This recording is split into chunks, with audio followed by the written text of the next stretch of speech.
Then my little seraph sister with the wings and waving hair. अब वो अपनी छोटी बहन के बारे में एक पास्ट ड्रीम को रिकलेक्ट कर रहे हैं। तो जो उनकी लिटिल सेराफ सिस्टर थी with the wings and waving hair, यानी कि जब वो छोटी थी तो वो बिल्कुल फेरी जैसी लगती थी, परी जैसी लगती थी। उसको वो उन्होंने एक परी जैसे डिस्क्राइब किया हुआ है।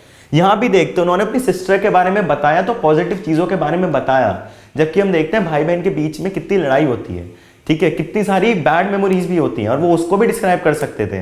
लेकिन पैटर ऑफ द रेन ने उनके ऊपर एक ऐसा अफेक्ट डाला है कि वो नेगेटिव चीज़ों के बारे में नहीं, बस पॉजिटिव के बारे में बता रहे हैं। तो वो अपनी सिस्टर को एक एंजल से, एक फेरी से कंपेयर करते हैं और कहते हैं कि उसके विंग्स थे, उसके वेविंग हेयर थे।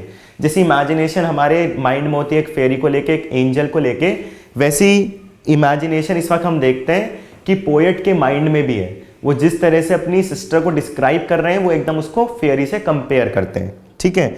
तो देखते हैं, then my little seraph sister with the wings and waving hair and her star-eyed cherub brother, a serene angelic prayer।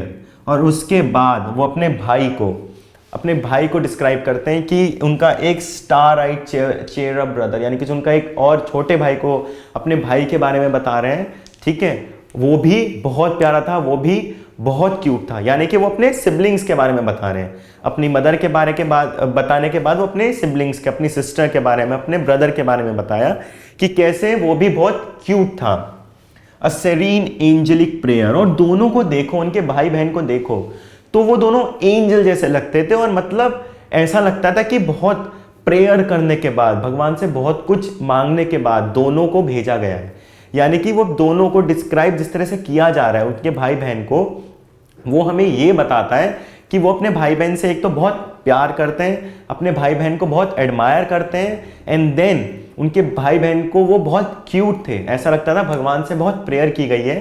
And जब बहुत प्रेयर की जाए, जब बहुत हार्ड वर्क किया जाए ना, मतलब आप दिल से प्रेयर करो तो जो आपको रिजल्ट मिलता है वो भी बहुत स्वीट होता है ना, वो बहुत प्यारा होता है। वैसे ही उन्होंने अपने भाई बहन को डिस्क्राइब किया है कि वो भी दोनों बहुत स्वीट थे।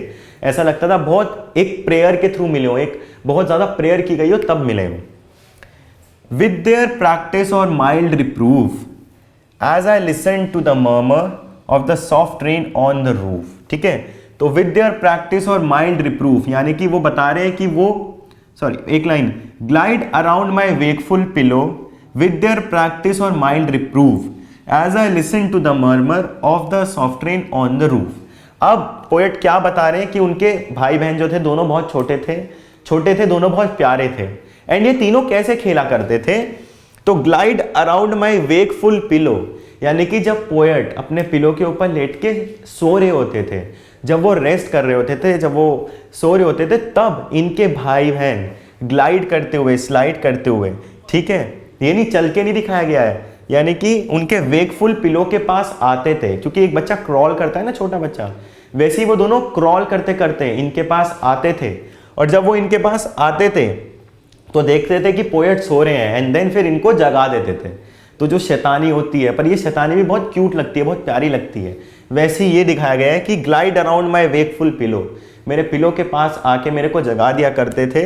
With their practice or mild reproof, कैसे? अपनी हरकतें करके मेरे को जगा दिया, या कुछ शैतानी कर रहे हैं उसकी वजह से मेरे को जगा देते थे। तो वो एक ड्रीम उन्होंने अपने भाई बहन के बारे में भी सोची कि कैसे उनके भाई बहन इतने क्यूट थे और वो कैसे उनके साथ बचपन में एंजॉय किया करते थे।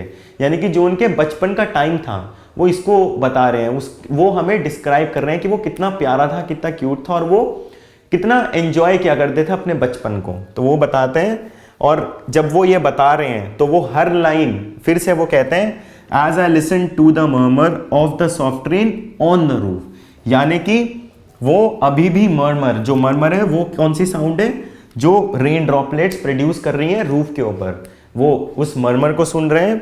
कौन मर्मर क्रिएट कर रहा है? सॉफ्ट रेन को दोबारा से सॉफ्ट कहा गया है, और वो रूफ के ऊपर गिर रही है तो वो एक अलग साउंड क्रिएट करती है जो कि बहुत प्यारी है। और पोएट अपनी पास्ट की चीज़ों के बारे में याद कर रहे हैं, पॉजिटिव चीज़ों के बारे में याद कर रहे हैं, एंड एक तरीके से पॉजिटिविटी ला रहे हैं अपने लाइफ में। जो भी खुशी जो भी अच्छे मोमेंट्स हैं उसको डिस्क्राइब कर रहे हैं, कोई भी बुरी चीज़ नहीं है।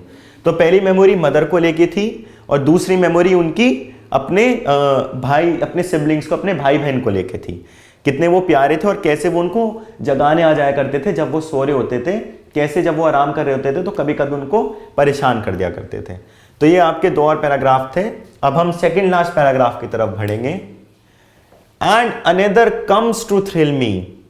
अब वो एक और अपनी पास्ट ड्रीम के बारे में बता रहे हैं, जिसमें जो कि बहुत अच्छी थी, जिसमें उनको बहुत मजा आया था, जो कि जब वो उसको याद करते हैं तो अपनी लाइफ में उनको बहुत खुशी होती है।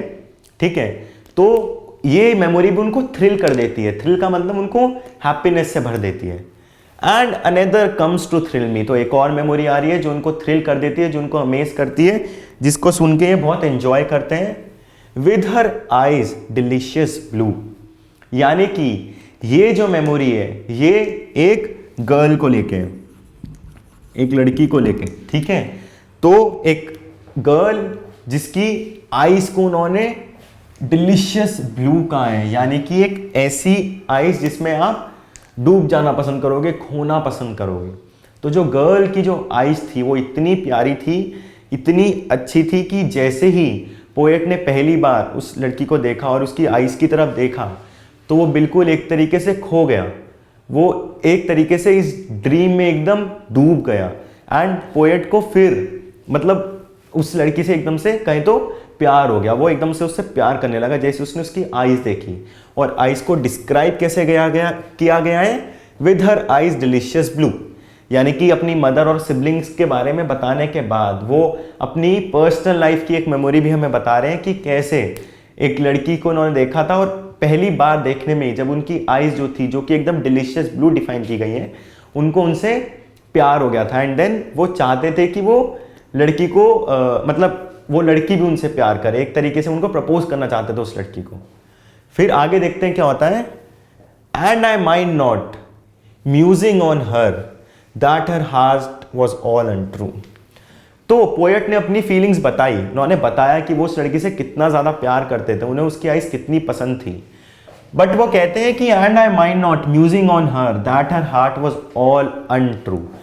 बट वो कहते हैं कि मैं तो भले उससे प्यार करता था एंड मेरा हार्ट भी ट्रू था, मेरी फीलिंग्स भी उसके लिए प्योर थी एंड मैं चाहता था कि मैं उससे शादी करूं, बट उस लड़की का हार्ट अनट्रू था, यानी कि वो पोएट के साथ चीटिंग कर रही थी एंड उसको पोएट से प्यार नहीं था, बट स्टिल दिखाने के लिए वो शायद उनके साथ थी। तो जो लड़की थी उसका हार्ट अनट्रू था, वो एक तरीके से धोखा देने वाली थी एंड वो झूठ बोलती थी पोएट से।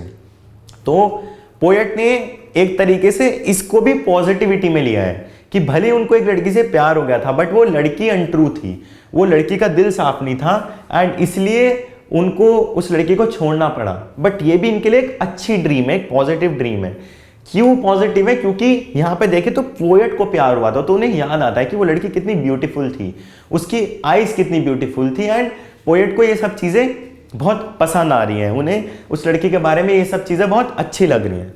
तो वो कहते हैं कि her eyes was delicious blue and I mind not musing on her that her heart was all untrue.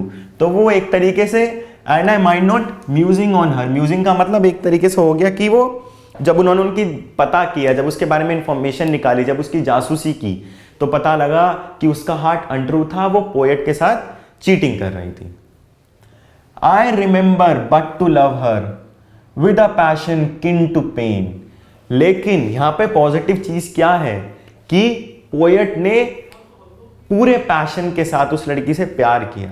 Poet उस लड़की को बहुत ज्यादा चाहते थे, ठीक है, वो उसको बिल्कुल भी छोड़ना नहीं चाहते थे एंड पोएट को वो लड़की बहुत पसंद थी।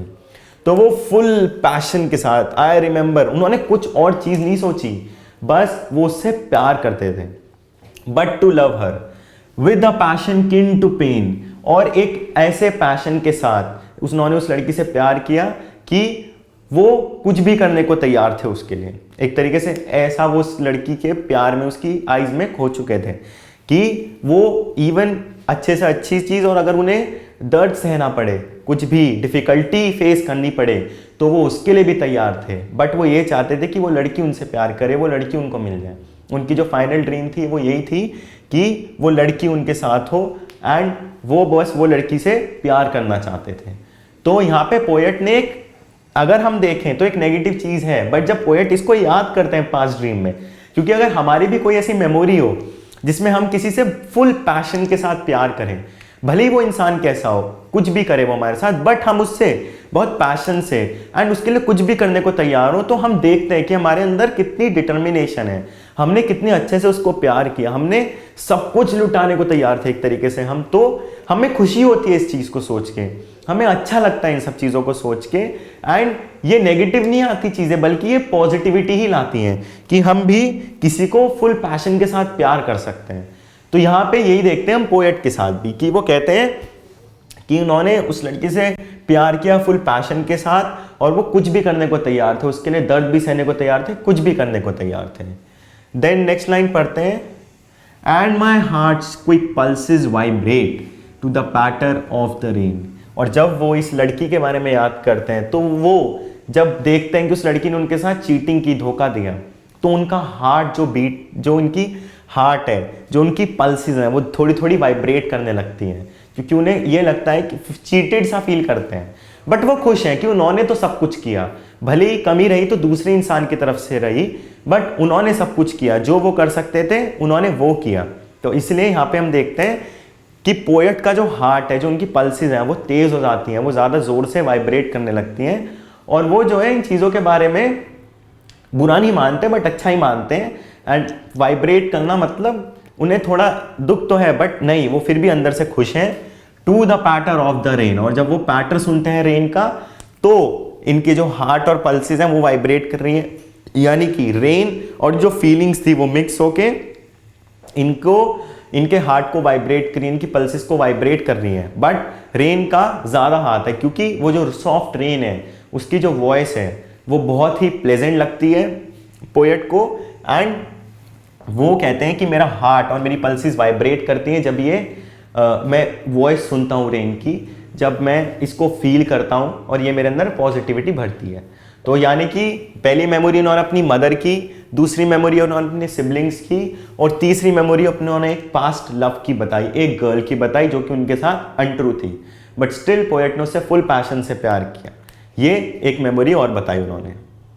अब next, art hath not of tone or Cadence that can work with such a spell in the soul's mysterious fountains whence the tears of rapture fell, as that melody of nature, that subduing strain which is played upon the shingles by the patter of the rain।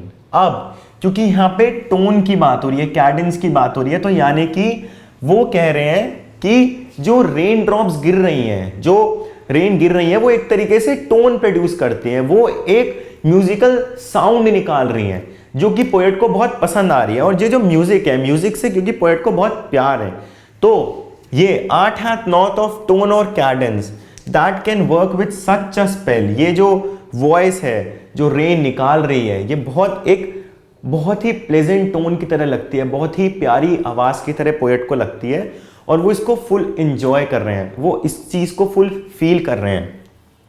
In the souls mysterious fountains, ये एक तरीके से उनकी ये जो tone है, ये जो वॉइस है, ये जो फीलिंग है, ये इनकी सोल को भर देती है, एक फाउंटेन से भर देती है। जैसे कि हमने एक फाउंटेन देखा है ना, जब फाउंटेन गिरता है या जो वाटरफॉल गिरती है तो उसमें बहुत सारा पानी एक साथ आता है, वैसे ही इस वक्त पोएट के इमोशंस फ्लो आउट कर रहे हैं उस रेन की आवाज़ को सुन के, उस रेन की आवाज़ को फील करके पोएट के इमोशंस बाहर आ रहे हैं, पोएट के इमोशंस निकल रहे हैं, और उन्हें इन सब चीज़ों को एक्सपीरियंस करके बहुत मज़ा आ रहा है। तो वो कहते हैं ये वॉइस जो है, ये इनको फिर से पॉजिटिविटी की बात हो रही है कि इनको पॉजिटिविटी से भर दिया ये जो वॉइस है उसने, ठीक है।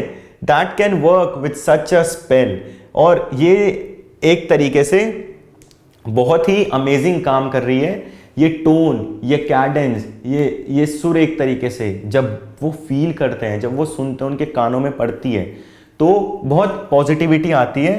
In the souls mysterious fountains whence the tears of rapture well. अब वो कहते हैं कि जो सोल का जो मिस्टीरियस फाउंटेन है, वो एक तरीके से सोल के अंदर मिस्टीरियस फाउंटेन जागने लगता है, यानी कि उनके इमोशंस बाहर आने लगते हैं इस वॉइस को सुन के।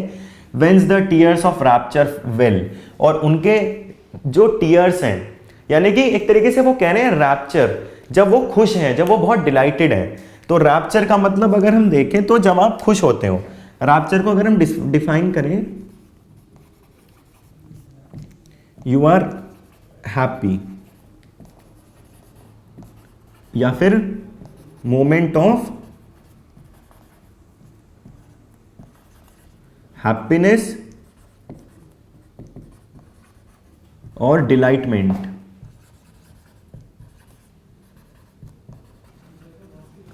ठीक है, तो ये रैप्चर यानी कि खुशी के आंसू उनके अंदर से आने लगते हैं जब वो इन रेन ड्रॉप्स को फील करते हैं, जब वो रेन ड्रॉप्स इनके कानों में पड़ती है, उसकी आवाज़ जब जाती है तो इनके इमोशंस आने लगते हैं। और जैसे फाउंटेन गिरता है, फाउंटेन से बहुत सारा पानी एक साथ आता है ना, उतनी ही क्वांटिटी में इनके इमोशंस बाहर आ रहे हैं इस आवाज़ को सुन के। ये इन 4 लाइनों से कहना चाहते हैं। तो art hath not of tone or Cadence, music की बात हो रही है, that can work with such a spell, जो कितना अमेजिंग काम कर रहा है, इतना बढ़िया काम कर रहा है ये music. The souls mysterious fountain, कि इनके सोल के अंदर से एक फाउंटेन निकलता है इमोशंस का, जो ये फील करते हैं, इनकी फीलिंग्स का एक फाउंटेन निकल रहा है। Whence the tears of rapture well, और इनके टीयर्स एक जैसे कुआं होता है ना वैसे भर देते हैं, वैसे इनके टीयर्स बहुत सारे निकल रहे हैं, बट वो टीयर्स हैप्पीनेस को दिखाते हैं, एनलाइटनमेंट को दिखाते हैं, इनकी डिलाइटफुलनेस को दिखाते हैं कि ये खुश हैं। नेगेटिव मतलब नहीं है, या पॉजिटिव है।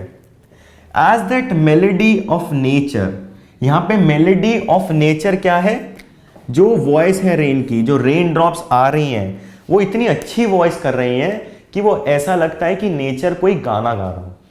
ठीक है, क्योंकि हमने देखा कि कहाँ पे क्लाउड्स तो नेगेटिव चीज़ दिखा रहे थे, बट जब से रेन ड्रॉप्स आई और पोएट इनको फील करना शुरू करते हैं, इनकी लाइफ तो पॉजिटिविटी से भर गई है। ये हर चीज़ को कितना पॉजिटिव ले रहे हैं, हर चीज़ को कितना एंजॉय कर रहे हैं, हर चीज़ को फुल कमिटमेंट के साथ, फुल पैशन के साथ कर रहे हैं, और इनको हर चीज़ को करने में बहुत मज़ा आ रहा है। तो यहाँ हम देखते हैं कि ये जो मेलेडी है, क्यों इसलिए ही मेलेडी कहा गया है, क्योंकि इनको पॉजिटिविटी से भर दिया। तो ये जो रेन ड्रॉप्स है जो गिर रही है, ये पोएट क्या कहते हैं कि ये तो मेलेडी है नेचर की, ऐसा लगता है नेचर बहुत प्यारा गाना गा रही है। पोएट इसको ऐसे डिस्क्राइब करते हैं, as that melody of nature, that subduing strain which is played upon the shingles by the patter of the rain। ठीक है, और वो जो मेलेडी है नेचर की, वो हेल्प करती है जो स्ट्रेन यानी कि जो डिफ़िकल्टीज थी, जो हार्ड टाइम्स थे इनके, उसको हटाने में, उसको दूर भगाने में, उसको भुलाने में ये नेचर हेल्प, ये जो मेलेडी है नेचर की ये हेल्प करती है, इनको हेल्प करती है कि अपना डिप्रेशन दूर करें। पोएट को हेल्प करती है कि वो पॉजिटिव चीज़ों के बारे में सोचें, पोएट को हेल्प करती है कि वो अपनी लाइफ में पॉजिटिविटी लाएं, दूसरों को इंस्पायर करें ताकि दूसरे को भी डिप्रेशन दूर हो सके, और उनको हेल्प करती है कि अपना स्ट्रेन, अपना स्ट्रेस, अपने डिफ़िकल्ट टाइम्स को भूलें। तो यहाँ पे जो वर्ड है स्ट्रेन, अगर हम स्ट्रेन को देखें तो स्ट्रेन का मतलब एक तरीके से डिफ़िकल्ट टाइम्स को बताया गया, जो उन्हें सबड्यू यानी कि दूर भगाने में, भुलाने में हेल्प करती है। डिफ़िकल्ट टाइम्स जो है ये हेल्प करती है। कौन हेल्प करती है? Which is played upon the shingle. ये मेलेडी जो नेचर की मेलेडी है ये कहाँ प्ले हो रही है? शिंगल्स के ऊपर प्ले हो रही है। शिंगल्स अगेन जिस कॉटेज में पोएट है, जिस कॉटेज में वो रेन को फील कर रहे हैं, ये जो शिंगल्स हैं, ये जो शिंगल है बाय द पैटर जो वॉइस रेन क्रिएट करती है ऑफ द रेन। तो यानी कि ये मेलेडी जो है उनको हेल्प करती है डिफ़िकल्ट टाइम्स को भुलाने में, पॉजिटिविटी लाने में, और जब ये वॉइस आती है तो इनकी लाइफ पॉजिटिविटी से भर जाती है। तो ये आपके लास्ट 2 पैराग्राफ्स थे और ये थी आपकी poem rain on the roof by कोर्ट स्किनेट। अगर हम देखें तो पोएट की इमेजिनेशन, जो पोएटिक डिवाइसेस के थ्रू, जो इमेजरी के थ्रू हमें डिफरेंट चीज़ों से इंट्रोड्यूस किया गया है, वो बहुत अमेजिंग है। कैसे? क्योंकि अगर हम सोचें तो हमें लगेगा कि शायद ब्लैक क्लाउड्स भी बहुत पॉजिटिव कॉनोटेशन देंगे, बट क्योंकि ब्लैक क्लाउड्स की वजह से डार्कनेस है तो वो सैडनेस को ही दिखाते हैं। भले ही हमें वो अच्छे लगते हैं क्योंकि हमें लगता है बारिश आने वाली है, बट उस मोमेंट पे वो डार्कनेस है, वो सैडनेस है, वो एक ऐसी चीज़ है जो हमें ज़्यादा पसंद नहीं है, जो हमें बहुत ज़्यादा अच्छी नहीं लगती। जबकि दूसरी तरफ एक रेन जो कि है ब्लैक क्लाउड्स का ही एक रिजल्ट, क्योंकि अगर ब्लैक क्लाउड्स नहीं आएंगे तो रेन भी नहीं आएंगी। बट क्योंकि रेन जो है वो पॉजिटिव चीज़ है, उसकी वॉइस को मेलेडियस बताया गया है, उसकी वॉइस को कहा गया है वो पैटर करती है, डिफरेंट डिफरेंट जो टर्म्स यूज हुई हैं, टिंकल है वो ई को प्रोड्यूस करती है हार्ट में, ठीक है, वो पैटर करती है, यानी कि कितने सारे वर्ड्स यूज हुए हैं एक रेन ड्रॉप की वॉइस को डिस्क्राइब करने के लिए, बताने के लिए कि जब एक रेन ड्रॉप आती है तो वो क्या क्या चीज़ें दिखाती है। तो यानी कि कितनी अच्छी इमेजिनेशन थी पोएट की रेन ड्रॉप्स को दिखाने के लिए। तो हमें भी ये सीखना चाहिए कि लाइफ में भले ही डिफ़िकल्ट टाइम्स आए, जैसे कि ब्लैक क्लाउड्स हैं, वो क्या बताते हैं कि डिफ़िकल्ट टाइम्स आते हैं, बट डिफ़िकल्ट टाइम्स आने ज़रूरी हैं, क्योंकि डिफ़िकल्ट टाइम्स के बाद ही एक गुड टाइम, एक अच्छा समय आता है जिसे हम एंजॉय करते हैं, जिसमें हम अपनी लाइफ को जीते हैं, जिसमें हम अपनी लाइफ को एंजॉय करते हैं, मज़े करते हैं, ये पता चलता है हमें, ठीक है। तो ये हमें पोएट ने ये बताया गया है कि डिफ़िकल्ट टाइम्स हर किसी की लाइफ में आते हैं। एंड अगर हम सक्सेसफुल लोगों की ऑटोबायोग्राफीज पढ़ें, बायोग्राफीज पढ़ें, तो पता चलेगा कि कितनी डिफ़िकल्टीज उन्होंने फेस की हैं। किसी भी कुछ भी बनने के लिए हमें बहुत सैक्रिफाइसेस करने पड़ते हैं, हमें बहुत सारी चीज़ों का त्याग करना पड़ता है, एंड देन हम एक पोजीशन पे पहुंचते हैं। वैसे ही यहाँ पर हुआ है, जो डार्कनेस है, जो ब्लैक क्लाउड्स हैं, वो मेहनत है, वो दिखाता है कि हमें वो हमारा बैड टाइम है जिसके थ्रू हमें होके जाना ही पड़ेगा, क्योंकि ब्लैक क्लाउड्स होंगे तो रेन नहीं आएगी। वैसे ही अगर हम हार्ड वर्क नहीं करेंगे, अगर हम सैक्रिफाइसेस नहीं करेंगे, अगर हम डिटरमिन्ड नहीं रहेंगे, तो हम भी सक्सेसफुल नहीं हो पाएंगे, यानी कि हम भी रेन तक नहीं पहुंच पाएंगे, हमारी लाइफ में भी पॉजिटिविटी नहीं आएगी, और नहीं तो हम एक बहुत नॉर्मल सी लाइफ, एक कॉमन सी लाइफ जीते रहेंगे। और अगर हम चाहते हैं कि कुछ स्पेशल हो और कुछ अलग हो, तो हार्ड वर्क और पैशन उसके लिए एक बहुत इंपॉर्टेंट टूल है। तो ब्लैक क्लाउड्स के बाद जैसे रेन आती है, वैसे ही एक बैड टाइम के बाद भी एक गुड टाइम आता है, जो कि हमारी लाइफ को भर देता है, खुशियों से भर देता है, अच्छी अच्छी मेमोरीज से भर देता है। जैसे कि रेन आई तो पोएट ने हर पॉजिटिव चीज़ डिस्क्राइब की, कैसे उन्हें रेन की वॉइस भी बहुत अच्छी लगने लगी।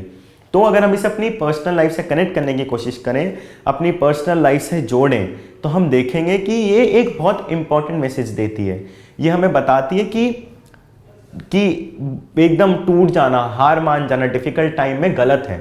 हाँ, ज़रूरी क्या है कि हम उससे लड़ें, डिप्रेस ना हो, क्योंकि वो डिप्रेशन अगर हम झेल लेंगे, अगर वो सैडनेस को हम झेल लेंगे, तो क्या ऐसा टाइम आएगा जब हम बहुत पॉजिटिव हो जाएंगे, जब हर चीज़ बहुत अच्छी हो जाएगी, और फिर हम चीज़ों को एंजॉय करने लगेंगे। और जब हम चीज़ों को एंजॉय करने लगेंगे तो हमारी लाइफ में पॉजिटिविटी आएगी।